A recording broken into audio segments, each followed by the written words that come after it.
a man who they say he murdered 3.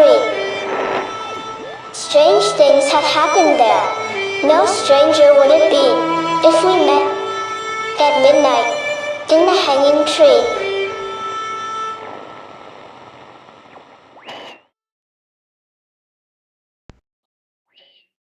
Welcome to the show. I'm your host, Chris James. I think there should be a month named coffee. The trouble is, which month? How about just going with the day of the week? Saturday could be called Coffee Day. I drink the best coffee in the universe from Organic Man Coffee Trike. 4501 McPherson, where the coffee is always the best. You can drive over, or you can order your coffee from organicmancoffeetrike.shop. Let's all have a great Organic Man Coffee Day this week. When people hear a weird sound or they see something bizarre, folks like to say it's a ghost. It has to be translucent and dressed in a white gown or look like it spent some time in the grave. I guess people have their ideas of what a ghost looks like or how they dress based on the folks in Hollywood who most of them have never seen a ghost. The guy me and my wife saw getting into that elevator looked solid and very much alive. When he vanished from the cab, we both decided he must have been a ghost or we both needed our eyes examined. I've heard skeptics go on about why there are no ghosts that look like modern day people. The guy in the elevator was dressed like a doctor, kind of. A white shirt, long sleeves, with the cuffs rolled back. He had dark dress pants and shiny black shoes. He was young looking, around 30 to 35 years old. He knew what an elevator was for and how to use it. I hear about a lot of ghosts that like riding in elevators. The spirits at the mall and the health department use their elevator late at night, which causes anybody working late hours a bit of concern. If you're the only person in the building and you hear the elevator coming up, who could it be? Now, for the hard part. When you see something that you have decided is a ghost, how can you be sure that that's what you're seeing? You spot somebody who vanishes in the blink of an eye. Wait, a blink of only one eye? Well, that's a wink. Now I'm getting wrapped up in the words. You see somebody who disappears. This has to be a ghost. What else could it be? The little girl that is seen in all parts of Laredo sounds like a ghost. She looks like she's about 4.5 feet tall, maybe a little taller. Shoulder length brown hair. She's nearly always seen in a knee length white dress. Way too fancy for day to day use. Her shoes, for those who see them, have buttons on them. I believe they stopped using buttons in 1933. She has only she has only been reported speaking to one person as far as I know. The girl, along with maybe her brother, would knock on the window at night trying to get Laura and her sister to come out and play. This little girl was wearing a full-length nightgown with a brown coat over it. The boy with her was wearing knee pants with a jacket. Over the next few months, Laura got a good look at these two because they kept coming back. When she finally mentioned the late night visits to her dad, he said she was mistaken because that window is 5 feet up off the ground. Nobody else has said the little girl spoke to them, but a few said they heard her singing or making some kinds of verbal sounds. A few say they hear her crying. The idea of a small kid could be trapped in our world makes people want to help. The trouble is, anybody approaching the girl will see her vanish. Weirdly enough, the same description has been reported all over Laredo. People see the little girl at the Laredo College, Mall del Norte, hotels all around the mall, a school to the east side of the mall. She has been seen in an auto parts store 5 blocks away. The health department has dozens of reports of the ghost they have come to call La Nina, which means girl. The same ghost has been seen at several restaurants along I 35, and a few folks have run into her in their homes. Terry told me her daughter saw a little girl in a white dress in the hallway of their house. Terry went to see what her daughter was talking about, and there she was, the little girl. The ghost turned and walked into a room that had no exits. When Terry went to look, the girl was nowhere to be found. Some folks say ghosts are here trying to wrap up unfinished business. Others say they're afraid to go to the next level or dimension. A little girl wouldn't have any kind of unfinished business unless she's selling cookies. As for passing on, kids don't look at the world the way adults do. The questions I keep in the back of my mind are who and what is the little girl? Is she some ghost that just enjoys running around causing mischief? People who work in places that she frequents say she's a troublemaker, especially the health department. Is it at all possible we're dealing with several ghosts that all happen to shop in the same places? My pet theory is she's not who or what we think she is. The movie The Exorcist is based on a true story. The person involved was a young man, a young boy. Most of the battle took place in a St. Louis hospital. The story began in January 1949 in Washington, D.C., where 13-year-old Ronald Hunkler began exhibiting disturbing behavior that left his parents terrified. Ronald had many other names depending on where you read. I'm not sure which one is correct, so I'll go with Ronald. He was calm and normal during the day, but at night he would suddenly erupt into screaming fits and wild outbursts. He would enter a trance like state, making sounds in a guttural voice, and he would break out in scratches and red lines all over his body. When doctors could find no answers, Ronald's parents brought in a priest. As things kept getting spicier, the decision was made to place the boy in an Alexian Brothers Hospital in St. Louis for more serious treatment. It took until April 18th to drive the demons that claimed to be the boss himself out of the boy. Okay, what does this have to do with the ghosts? Ronald had had an aunt named Harriet, who was a spiritualist. She taught him about the spirits and ghosts. On many occasions, she would bring a Ouija board over and show him how to use it. When Harriet died, Ronald decided he wanted to talk to her some more, and so out came the talking board.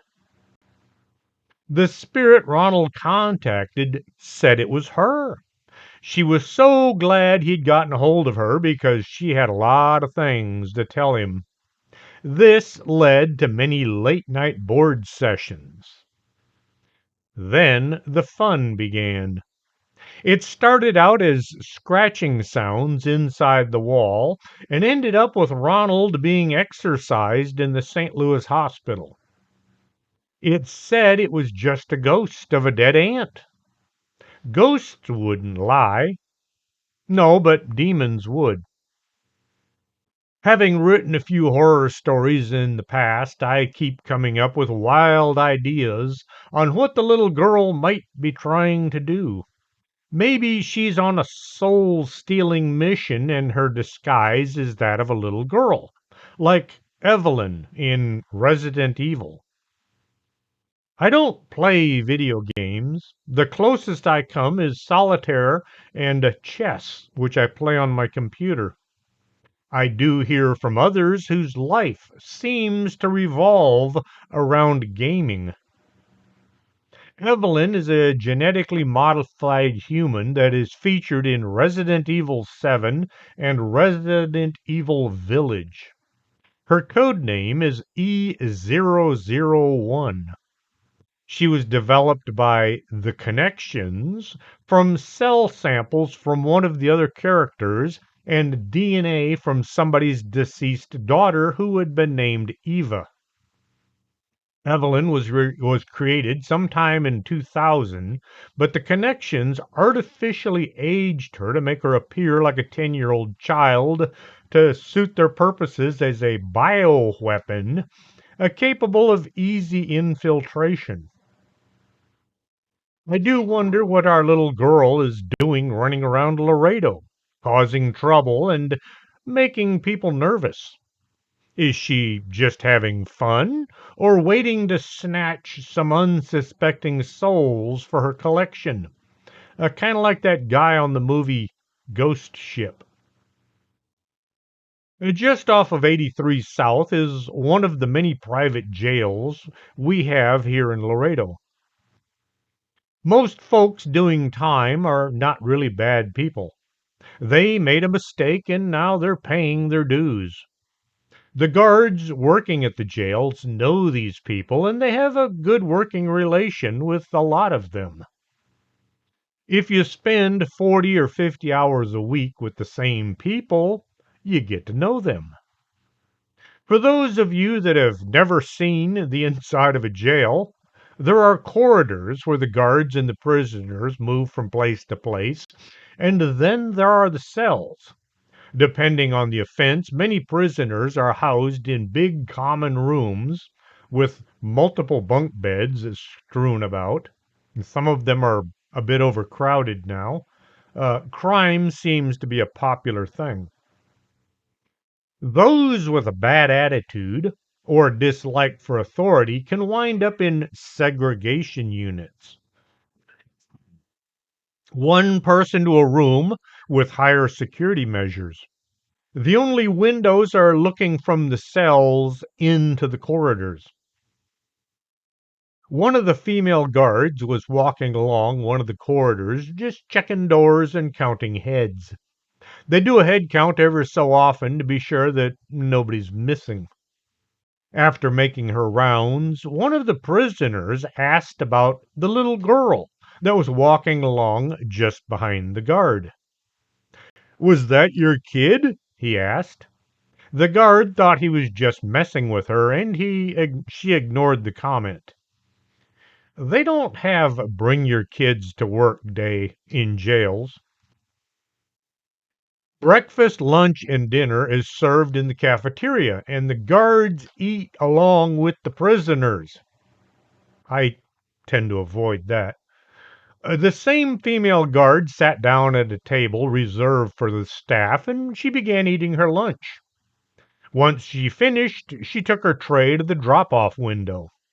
The prisoner working the window asked why she didn't give her kid any food. The guard thought the prisoner was messing with her like the last guy. She asked what kid was the prisoner talking about. The prisoner told her there was a young girl that sat down right next to her and watched her eat. The prisoner thought this was the guard's daughter. He thought it was odd that she ate her lunch but didn't feed her kid. After checking with other guards, the female guard heard many prisoners had reported seeing a little girl walking the corridors at night. This spirit seemed to have an attachment to this one guard, since any time she was on duty, the girl's spirit would be close by. The witnesses were all doing time in jail, and I was unable to interview them and ask what the little girl looked like or what she was wearing, whether or not she had on a white fancy dress or not. None of the guards ever said they saw her. Where the jail sits used to be a ranch. The kids living there had their own school, so they didn't have to travel all the way into town each day. I knew the last owner, and he never said anything about a cemetery on the property. He did say there were lots of strange activities, just no cemetery. People would see things, they would hear things, things would disappear and then reappear somewhere else. Why a little girl would spend her time inside a jail is beyond me. What is she doing and why? Just more unanswered questions. Should a prisoner violate the rules or do something illegal after being sentenced, they may wind up in that segregation unit. Several of the past inhabitants of these small cells were into Santa Muerta worship. These guys weren't just going through the motions, they were full fledged worshippers. Santa Muerta is the unauthorized patron saint of criminals and drug cartels. She is depicted as being a skeleton wearing a long hooded cloak and sometimes carrying a scythe. Many paintings of this being are very similar to paintings of Mother Mary. The Catholic Church has denounced this creature. However, those who break the law on a regular basis don't obey the church much either. The jail staff try to stop these practices by controlling all the prisoners all the time is unimaginable. This combined with the attitudes of some of the Santa Muerta followers that they're already destined for the wrong path no matter what. Rules are violated all the time. When other prisoners were moved into the segregation unit, they began asking the guards why were the doors being shook in the middle of the night, the doors leading outside, the emergency exit. The prisoners said it sounded like somebody was trying to break into the jail. The guards would check the door but find no signs of anybody tampering. One guard went outside and he tried shaking the door to see if he could recreate the sound. Once back inside, the prisoners all looked terrified. He said that was nothing like what he'd been hearing. Being a jail owned by a private company, there's little recourse for the folks inside other than to try and ignore these weird sounds and do their time. Ghosts are the spirits of people who lived on Earth, then died, but came back for unknown reasons. No one, I don't care how much they claim they do, nobody can actually tell us for absolutely certain why ghosts are here or what they're doing. I've heard things like they slipped over from another dimension to have a look at how things are going in our world. I've heard about how timelines get crossed. What we're actually seeing are living people from the past who stepped through a portal of some kind, and they're as freaked out as we are during a sighting. I've heard about how all ghosts are demons. Ghosts are aliens from other planets. There are so many theories by so many different people on what it is that folks are seeing, it's impossible to keep track of them all. From November 1803, another number of people in Hammersmith area said they had seen and been attacked by a ghost. Local people said the ghost was a man who had committed suicide the previous year and had been buried in the Hammersmith churchyard. The belief at the time was suicide victims should not be buried in consecrated ground, as their souls would not be able to rest. Instead, they were taken out of town and buried at a crossroads, so the ghost wouldn't be able to find its way back to town. The apparition was described as being very tall, dressed all in white, but was also said to be seen wearing a calfskin garment with horns and huge glowing eyes. Was this really the same creature, or were there more than one? And folks were just lumping them together because they had been seen in the same area. The old white gown was reminiscent of the old funeral shrouds that folks used to be buried in. As the days went by, more folks began coming forward with their sightings. Two women, an elderly woman and a pregnant woman, told people they had both been seized by the ghost on separate occasions while walking near the churchyard. The odd thing that came from this is they both died shortly after their incidents. Thomas Groome said, while walking through the churchyard with a companion one night, that's an odd place to take a date. This was around 9 p.m. Something rose from behind a tombstone and seized him around the throat. As Thomas was thrashing about, thinking he was about to be robbed, his companion looked but saw no one there. Thomas was able to break free, and he also could see that there was nobody that might have tried to strangle him. He pushed backwards with his hands, and he said he could feel something soft, but there was nothing there to see.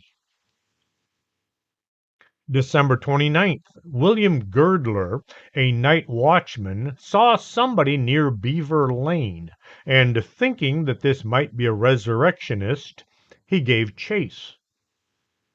A resurrectionist is a fancy name for grave robbers. As he chased this person, the being dropped its white cloak, which turned out to be a funeral shroud, and vanished. London didn't create a police department until 1829, so the locals began to arm themselves and patrol the cemetery to keep grave robbers out and hopefully keep the dead in. While making his rounds at around 10:30, January 3rd, 1804, Girdler met one of the armed citizens patrolling near Beaver Lane. Constable Francis Smith, who was armed with a shotgun. Smith told Girdler he was going to look for the supposed ghost and do away with it. Girdler agreed that he would join Smith after he had called the hour at 11 p.m. You've probably seen this in old movies. 11 o'clock and all is well. That kind of thing. This lets folks know that the night watchman is watching and not sleeping.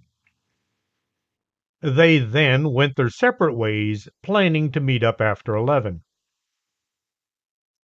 Thomas Millwood was returning home after visiting his family. He was a bricklayer, and at that time, bricklayers dressed all in white. A mortar turned white, and so when it dries, it doesn't look so bad on their clothing. Just seconds after stepping out the door, Millwood ran into Smith, who, thinking this was the ghost, shot him in the head. Smith was arrested and put on trial. He was found guilty of murder and sentenced to be hung, drawn, and quartered. Hanging at this time was not like how people picture it in the movies, the old Western days. There was no 13 knotted rope, and they didn't put it off to the side to make it break a person's neck.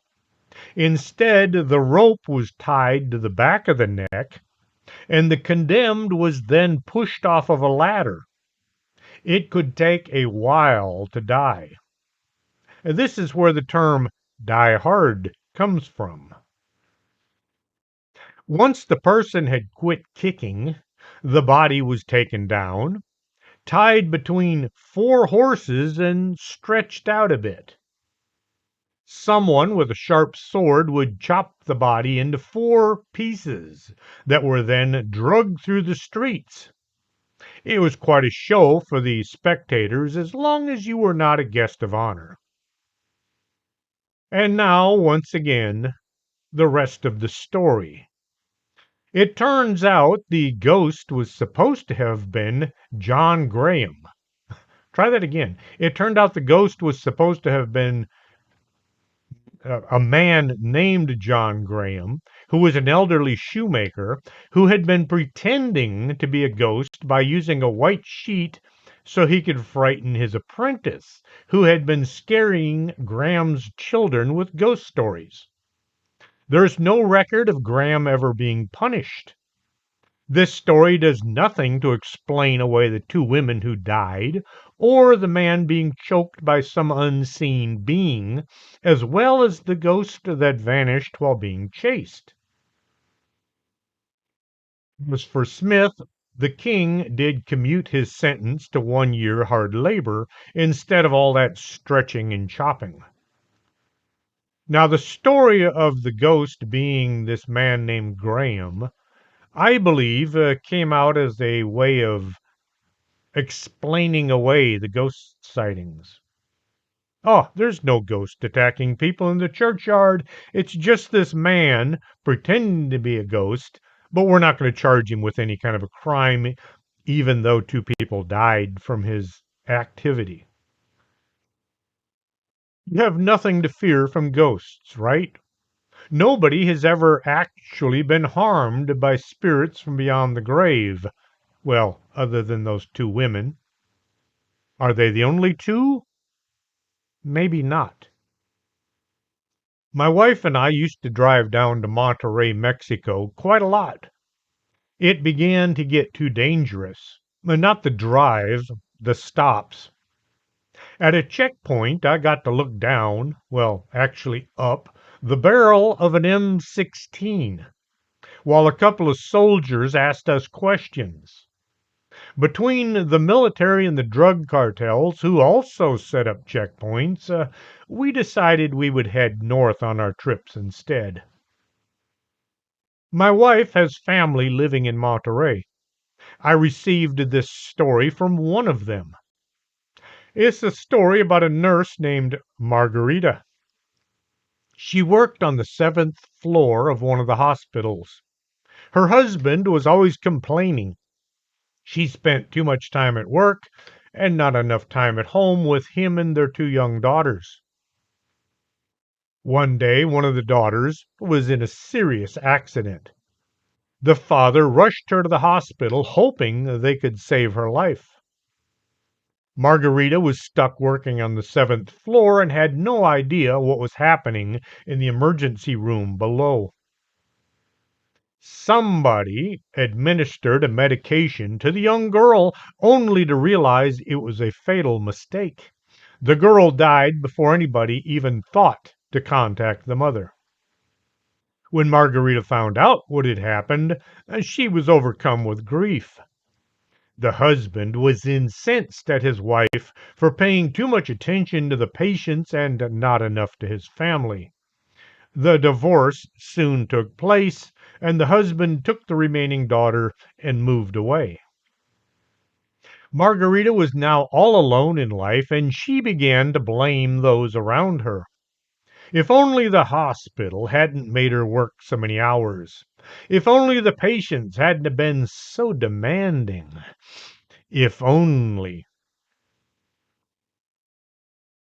She began to hate her patients. One night, in an act of revenge, Margarita administered a drug to one of the patients, ending his life. This made her feel so much better.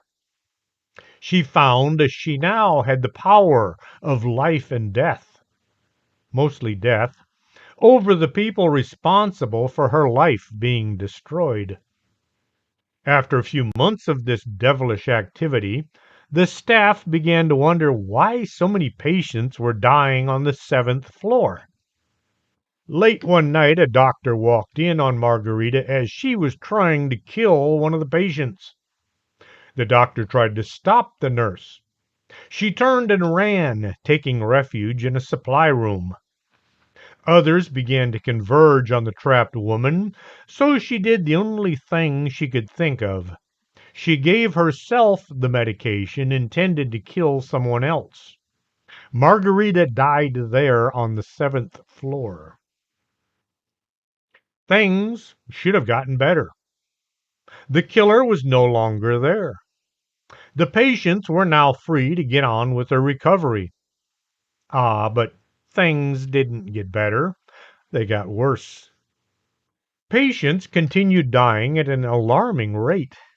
The seventh floor was far surpassing any of the other floors in casualties. One night, a scream filled the air. The nurses went running to see what was causing the disturbance. In one of the rooms, they found a man fighting for his life. A nurse, dressed in a raggedy, old style uniform, was trying to shove a hypodermic into the patient. As the nurses stood there frozen in place, this spectral image faded from sight. The administration closed the seventh floor. Nobody was to use it ever again. They didn't say why, only the floor was from then on off limits to everyone. The powerful emotions felt by Margarita in her last moments on Earth must have summoned up some otherworldly entity that took on her spirit as she died. The thing that looked like her is still roaming the hallways looking for its next victim. I doubt that this is a ghost. It behaves more like an elemental, something that never walked the earth while a living human. And yet those that saw this creature say it looked like Margarita, the nurse. Now, like a lot of words we use, the word elemental has managed to take on a few meanings. Elementals are spirits that personify the four elements: earth, wind, fire, and water. Sounds like a musical group. Elementals are spirits that personify these elements. The term elemental also applies to nature spirits, which exist in all things in nature and look after animals, insects, birds, rocks, and plants. How do you look after a rock? Elementals are summoned to assist in magic related to nature. Then there are things called elementals that are considered to be demonic, or at least very close. Jinn are elementals. The Leap Castle elemental, which is sometimes simply called it.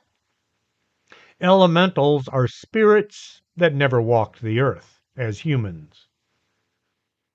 How do you judge an apparition to be a ghost or an elemental? Could you go by the appearance? It looked very scary, so therefore it must have been evil. Some ghosts look scary because they're having a hard time manifesting their image, and it makes folks scream and run away. Some elementals look like, well, little kids until they attack. There were cemeteries all around the outskirts of Laredo.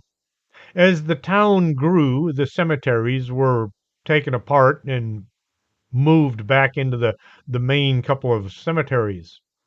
The folks running things didn't want dozens of cemeteries all over town using up valuable real estate that could then be sold. All of these small cemeteries were consolidated into the city cemetery and the Catholic cemetery right across the street. At the intersection of Moctezuma and San Eduardo was an old cemetery started back before Laredo was more than a small settlement. 1942, the bodies were removed and relocated. Well, most of the bodies. Some folks say that most of the former inhabitants were left behind, and only the tombstones were removed. This would not be the first or the last time something like this is said to have happened. Many folks living in the neighborhood say the bodies are still there. 1943, under the Works Progress Administration, a boys' club was built on the land where the cemetery used to be. If you examine the stonework, you'll notice it matches the walls that run around the south, east, and north sides of Laredo College, formerly Fort McIntosh. The club has many activities for kids in Laredo. On occasion, they stay in the building overnight. The boys and now girls who frequent the club say they hear somebody bouncing a basketball all night in the middle of the night when nobody's in the basketball court. They also have said they hear people in the shower room when there's nobody there. They hear them in there whispering late at night when they get up to answer the call of nature. Perhaps the kids are just being spooked by the thoughts of playing games or sleeping on somebody else's grave. Or maybe they're hearing things only the young can hear. On the west side of the building is an inside swimming pool. One of the lifeguards spotted a young boy in trouble. He was thrashing about trying to keep his head above water. The lifeguard could see the water around the boy, and it wasn't that deep. There was no one close by, so he dove straight in and grabbed the boy. Once this young boy was up on the side of the pool and calmed down, he said someone had grabbed his legs and was pulling him under the water.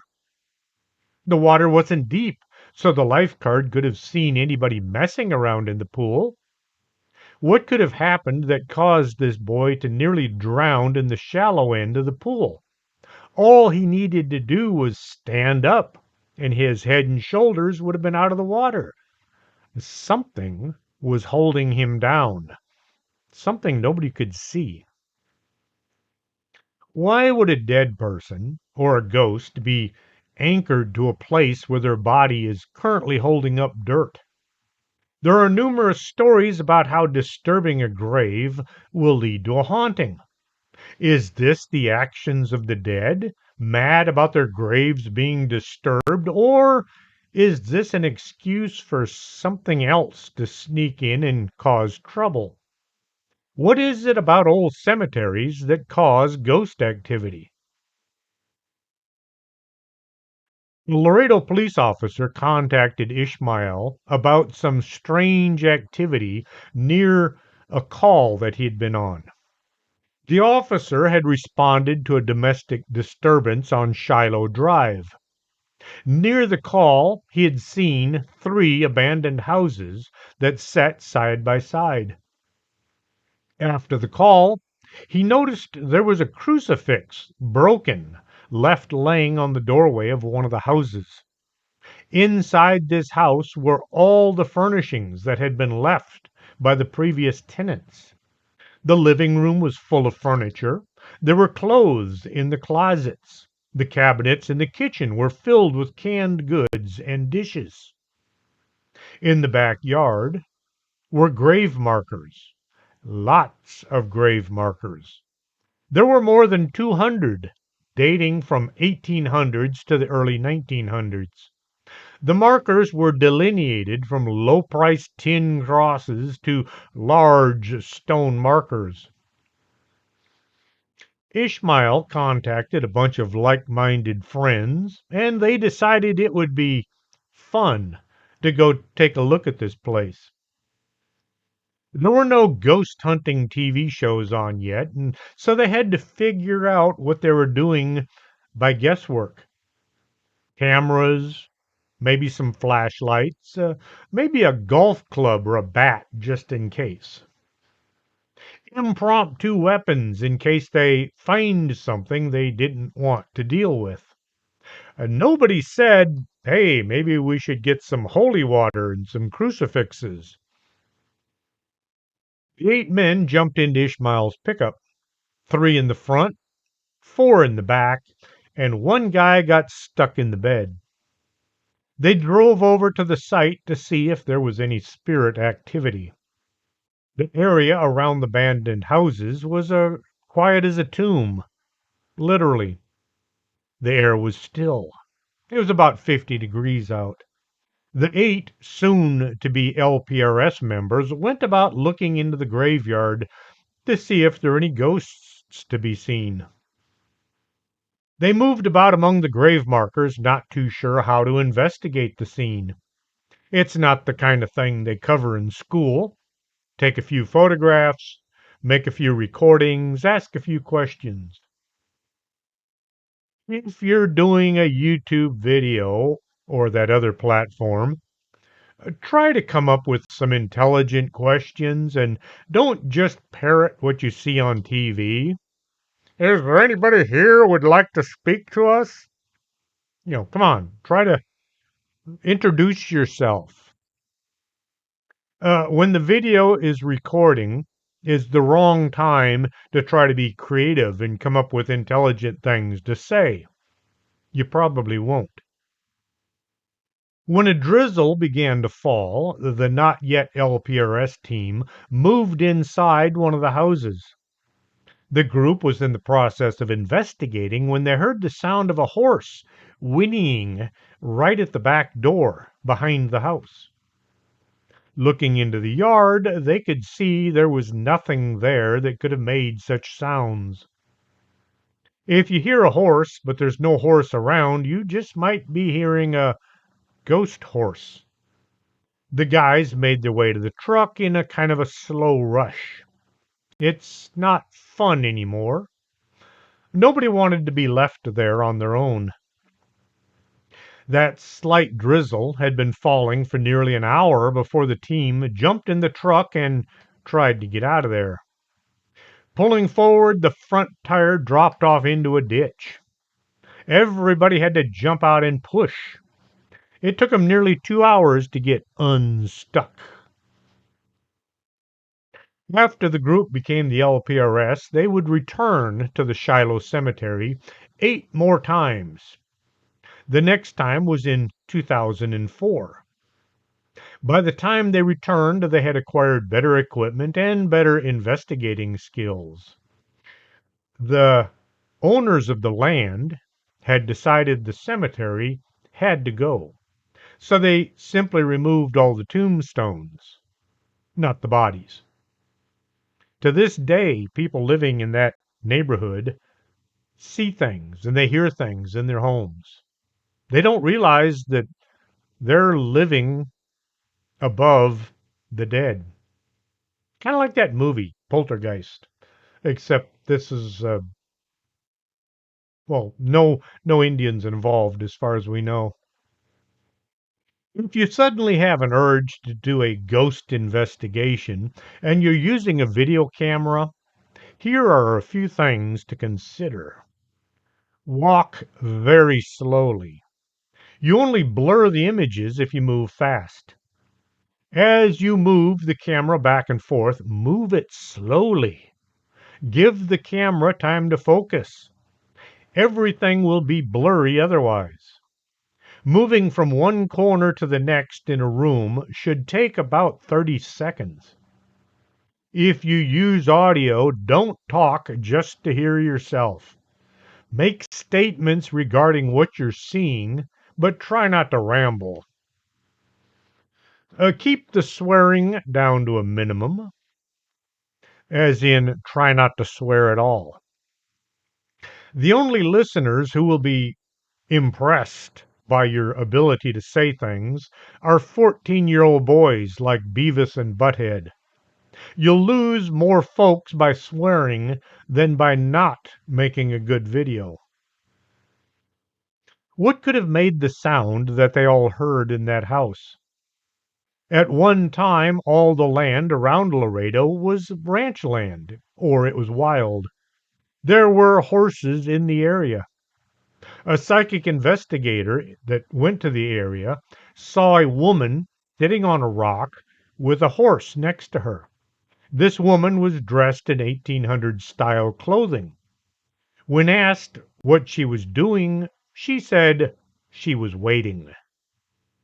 We don't know what she was waiting for, just that she was waiting. One interesting thing I've heard on several interviews and on a lot of podcasts is right after an encounter or a sighting, the witness feels an overwhelming urge to sleep. The naysayers tell us this is because the person is simply dreaming, even when they're not in bed at the time of the event. A person walking in the woods or maybe in the middle of an investigation sees or hears something. Within a few minutes, they become extremely tired. Many times they tell me they had to sit down and it was all they could do not to fall asleep. A few of them actually did fall asleep. What is going on here? Maybe the ghost that they just encountered was doing an energy drain on the witness. Ghosts need to get their energy from somewhere, and as far as we know, there aren't any ghost restaurants around. To make their image more corporeal, that's a hard word to say for me, corporeal, not corporal like some people say it, corporeal, they suck life force from anybody in the vicinity, and this makes seeing them easier, but it also makes the witness tired.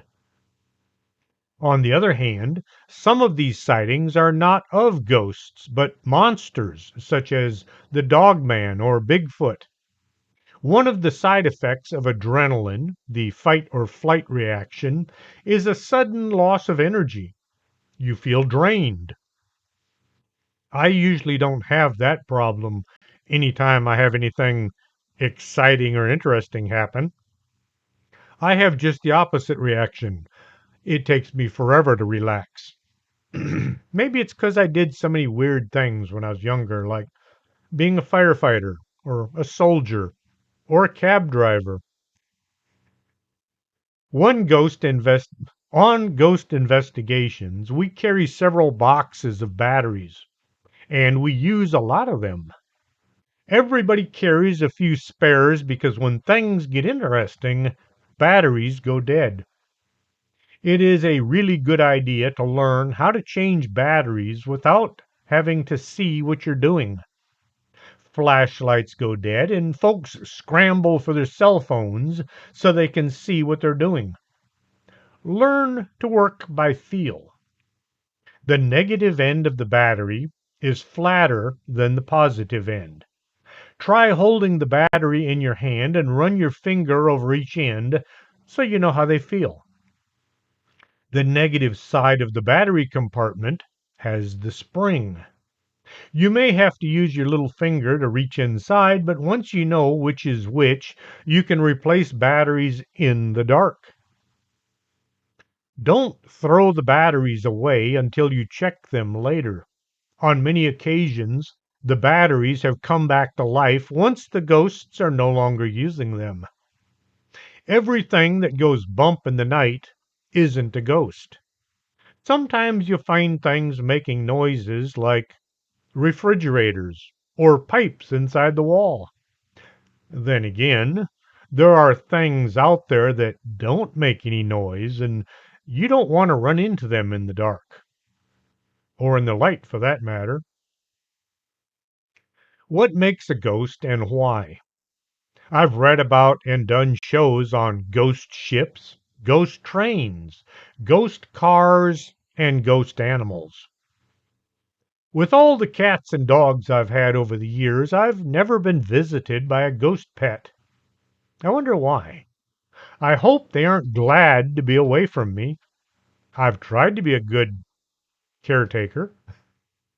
I've seen ghost animals on a few occasions, huge black masses in the shape of a cat or a dog. Usually, this is while driving out in the country. These huge creatures are usually up in trees, definitely cats or dogs shape. I have yet to see the black dog that truck drivers are encountering. There is a black dog that has been seen at Mall del Norte on many occasions. The dog is described as being kind of like a Rottweiler, only huge. Some say this is a hellhound, only nobody's ever seen red eyes. In fact, nobody has ever seen eyes on this dog. It is simply solid black. The cleaning staff see the dog late at night. A few believe it is a portent of bad things about to happen. On one occasion, after the dog had been seen, a woman was hit by a car near where the dog had been standing. Few of the cleaning staff are willing to even speak about seeing the dog. Officer Reyna, one of the security personnel at the mall, has seen the dog a few times. It has been seen inside the mall as well as outside. It is usually seen around the Sears store or the south end of the building. He said it's solid, black, and huge. Where the Sears store sits, well, the building that used to be Sears, there used to be an old ranch house, a big old ranch house. Nobody knows the name of the people who lived there. I might have to visit the county building again and do some more digging. Back in the 17 and 1800s, just about every ranch had its own cemetery. I did check the county records on cemeteries, but the maps didn't show many of the cemeteries that I know are there. I guess the map needs some work. I've been in areas, I've seen the grave markers, and yet they're not on the map. Is this black dog causing bad things to happen, or is it there to warn folks that something is about to be happening and they need to be careful? A group of teenagers were hanging out in the yard of a house near the old United High School. As they were doing the things young kids do, one of them spotted a man walking towards them. He was wearing a trench coat and he looked like any other person, except he had a horn sticking out of the middle of his forehead. The man began to look more like a demon as he got closer. The kids all ran for the door of one of the houses.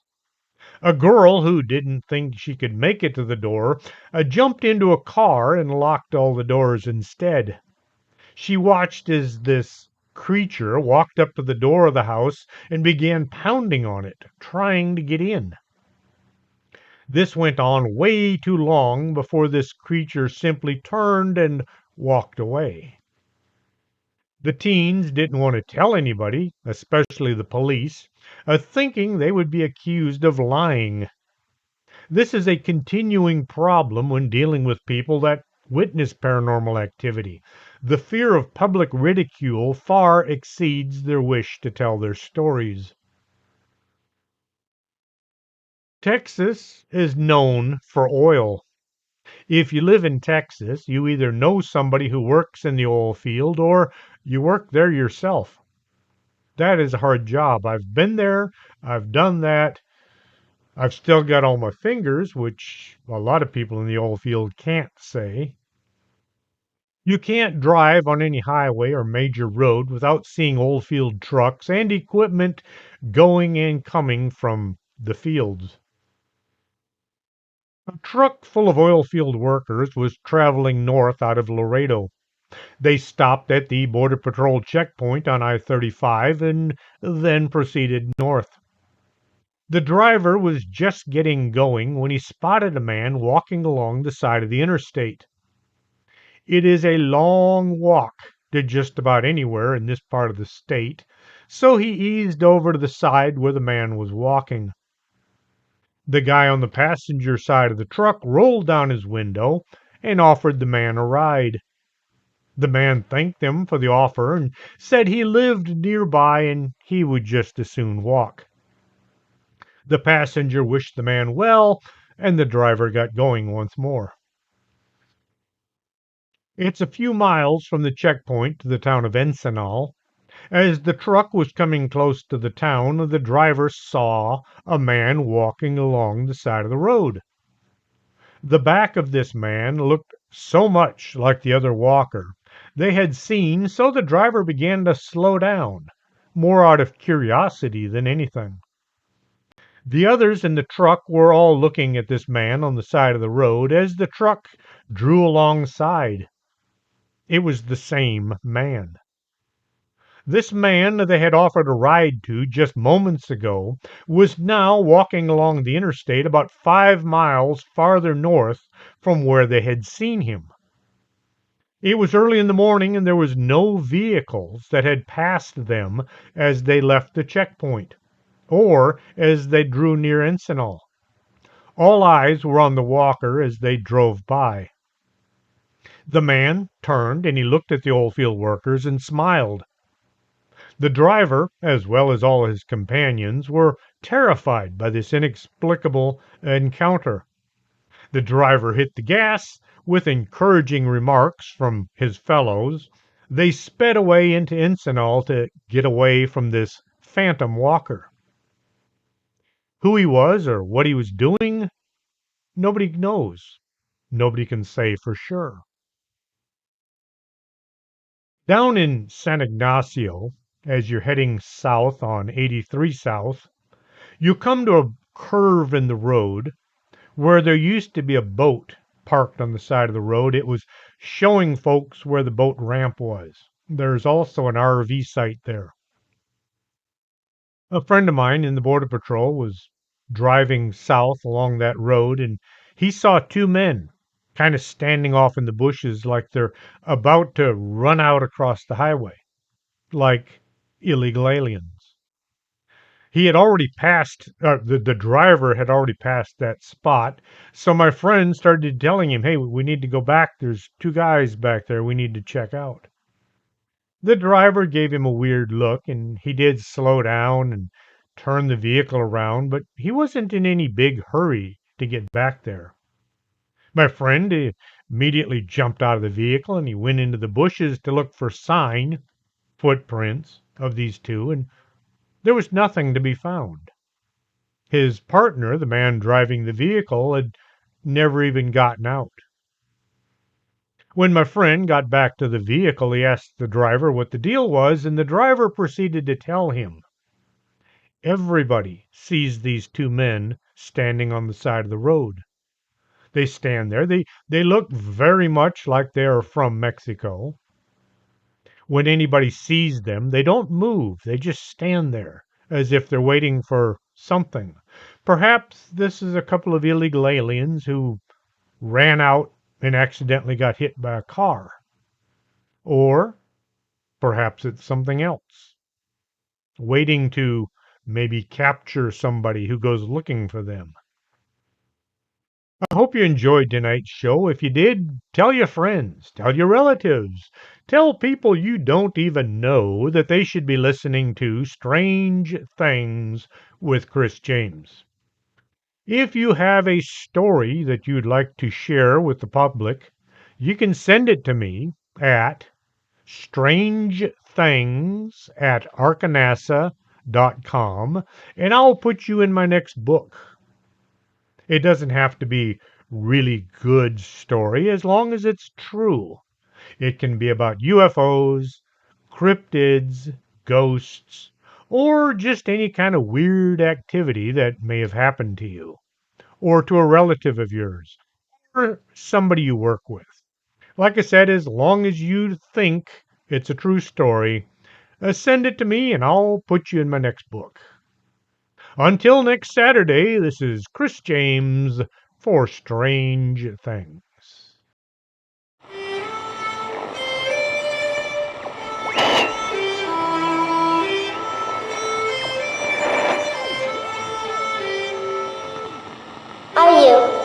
Are you coming to the tree where there strung up a man who they say he murdered 3? Strange things have happened there. No stranger would it be if we met at midnight in the hanging tree.